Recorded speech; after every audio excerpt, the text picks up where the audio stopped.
something quite interesting happened. Just before Robbie died, he had bought a car, and he was going to fix this car up, and that was going to be his car. So now he's gone, and I've got this car.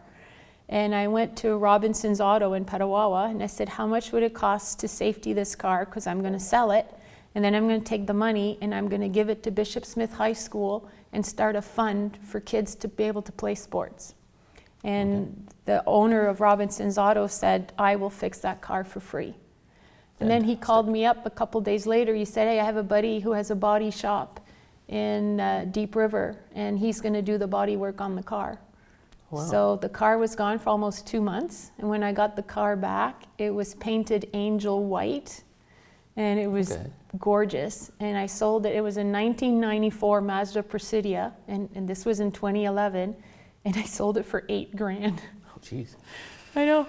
So I took the $8,000 and took it to Bishop Smith High School, and the newspaper came and did a whole article on our struggles for mental health and selling the car and starting a fund at the school. And that's when Tower D at the hospital had just finished being built, and the person in charge of the foundation that built the tower read the newspaper. So he called me and he said, I read your article in the paper, and I think we need better mental health in Renfrew County, and I want to bring mental health into Tower D. But I need to convince the board of directors that we need to invest money into mental health. Can you come and tell them your story? So I went to this, and so here I am. So get this, Robbie died in August. Now it's October. It's not that, it's still pretty fresh with me. Yeah. So now I'm in a boardroom with a bunch of lawyers and doctors, and there's just little me, an admin assistant in a financial firm. Never did anything like that in my life. And I had 5 minutes to tell them my story. And at the end, the CEO looked at me and he smiled, and the people around the boardroom said, where are we going to get the money to do this? And he went like this, she knows where. And I'm like, hell no, I don't know where to get money. And the next day he called me and he invited me for lunch. He's like, how much money do you make? So I said, I make $35,000 a year. He said, I'm going to pay your salary for 2 years, and you're going to start, and he went like this, the Robbie Dean Family Counseling Centre. So that night I went home and I said to my husband, what am I going to do? And he said, you got to do this. I said, but I have a job with benefits. We have a son getting ready to go to college. Like, what if this doesn't work? What if I get the carpet pulled right under my feet?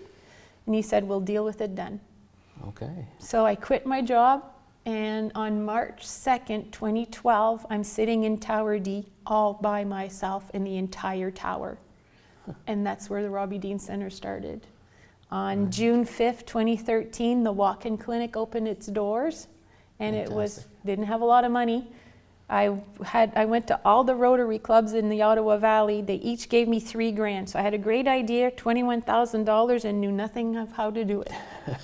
So I went to this school and I talked to the counselor that Robbie really connected with, and I said, you know what would have helped us back then? I said a walk-in clinic, but not one with a doctor, one with a counselor. So when your kid's in crisis or when someone's in crisis, you just walk in. Not a 1-800 number answered out of Toronto, not sitting in Emerge for 7-8 hours to just be told, yeah, you're not suicidal anymore, but an actual walk-in clinic where you can sit with a counselor for like a couple of hours.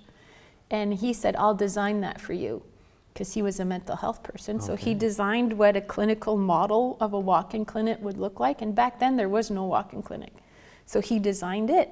I took it to the Rotary clubs, got my $21,000, and the walk-in clinic was open 4 hours in Pembroke on Wednesday nights and 4 hours in Renfrew on Thursday nights. And that's how the Robbie Dean Centre started. Wow. And that was June 5th, 2013. Now, to now, the Robbie Dean Centre has exploded. We still have an office in Pembroke and one in Renfrew. We have a full staff of counselors now. Our budget first year was $35,000 for 1 year, or $36,000 for 1 year. Now our budget is $636,000 for 1 year. We have a full staff of counselors. We have a wide array of programs, everything from individual counselings to a variety of groups. We do a lot of advocating for clients, connecting them with other services, because mental health affects every areas of your life. It does. So, you know, help people connect to employment services, help people connect to financial institutions to learn how to do budgets, all those types of things. We even made a connection with a kennel, because one day a woman came and she was highly suicidal, needed to be admitted. She refused to go to the hospital because there was no one to watch her dog. So I thought, that's a problem. So then I went to a kennel on Black Bay Road, and I talked to them, and they agreed that if that happened again, they would take a dog for up to 4 days for free. Nice. So those types of connection, those outside the box things. So yeah, the Robbie Dean Centre is going full blast, and we have a very good board of directors. We have a very committed team of fundraisers, because the Robbie Dean Centre receives no government funding. It exists entirely on support from this community, writing grants, fundraising events. We raise the money to keep the doors open.